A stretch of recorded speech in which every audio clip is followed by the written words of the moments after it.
Hey, I'm Haley and this is Salem and we love special kids.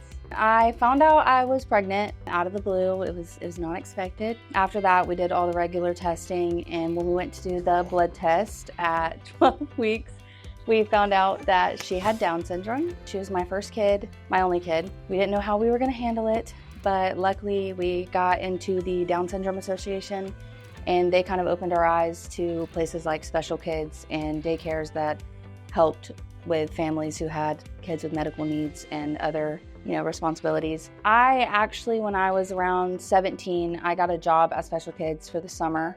I played sports, and the summertime was really the only time I was able to work when I was in high school. So I ended up being PRN at Special Kids. Pretty much just got to hang out with the kiddos and, do feeds and nap time. And I absolutely fell in love with it. I loved it. I loved the kids. I loved their parents. I mean, it was every day when you left, you felt like you made someone's life better. And I feel like that's what everybody looks for in a job. I would always, if I ever heard about Special Kids, if anybody talked about it, I would sing my praises because it was a great job to have. But I mean, I saw how they treated kids, and that really made me feel better when it was time. Anybody, you get scared to leave your kid with anybody. And I didn't have that feeling. I was like, okay, I feel safe. I can go to work. I can go do stuff. I know they've got her. Yeah, she was born early. I had her at 36 weeks, so barely a month early. She had CHD, so she had congenital heart disease.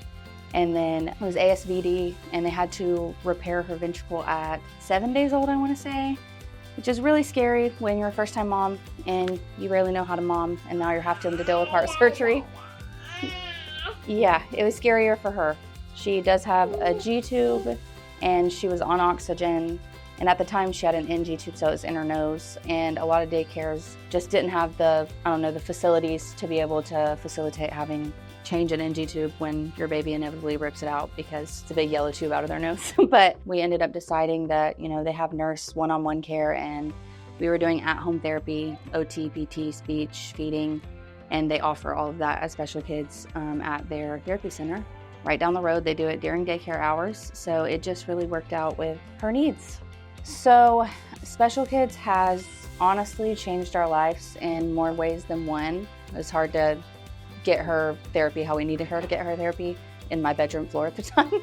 And so when we started going to Special Kids, I mean, it was like after the first week, she was already like holding her head up on her own and was trying to sit and like clap and sit up and roll over, and she was just doing all the things. And they kind of told me like it's good for her to be around other kids, and kids of all levels of one end of the spectrum to the other, and they were happy, they were healthy, they were having fun, and that's really all I wanted for her. But she blows kisses now. She says dada. Hey, Dada. Yeah. And I definitely have them to thank for that, because they made sure that she was allowed to try what all the other kids were trying, no matter, she grew in so many ways that I don't think she would have been able to do if she was just at home with me. So I actually work at MMC in the ear, nose, and throat department, and it has been amazing. They've been so supportive of me not only being a young mom, but a young mom to a kid with special needs. They actually surprised me with the Special Kids race. You can make a team. And they made a team called Salem Squad. I think everybody should show out and show support for those whose insurance don't cover costs of Special Kid, or those who need a little extra help. This is a good way to raise money so that everybody can get the help that they need and deserve, and they can all have everything they need to make sure that our kiddos get the best care. Me and Salem want to invite everybody to run, walk, or roll with us in the Special Kids race on March 15th.